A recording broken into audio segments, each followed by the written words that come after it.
દાહોદમાં એક યુવકને જેસીબીમાં જાન લઈ જવી ભારે પડી. પોલીસે ડ્રાઈવર વિરુદ્ધ ગુનો દાખલ કર્યો છે. પોલીસે બીએનએસ 281 મુજબ ગુનો દાખલ કર્યો. રીલ્સ જોઈને યુવકને જેસીબીમાં જાન લઈ જવાનો વિચાર આવ્યો. પોલીસે જેસીબી પણ કબજે કર્યો છે અને વધુ તપાસ હાથ ધરી છે. તો ડ્રાઈવર વિરુદ્ધ ગુનો દાખલ કરવામાં આવ્યો. દાહોદના કાવડાના મુવાડા ગામે જેસીબીમાં જાન લઈ જવું એક યુવકને ભારે પડ્યું. જેસીબીને ફૂલોથી શણગારવામાં આવ્યા છે. તેણે આ રીલ્સ બનાવી હતી.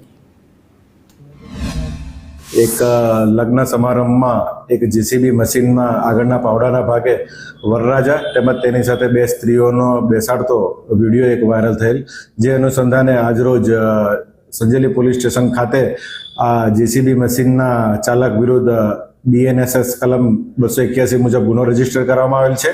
તેમજ જે જેસીબી છે એને MV એક્ટ 207 મુજબ ડિટેન કરવામાં આવેલ છે અને હાલ તપાસ ચાલુમાં છે.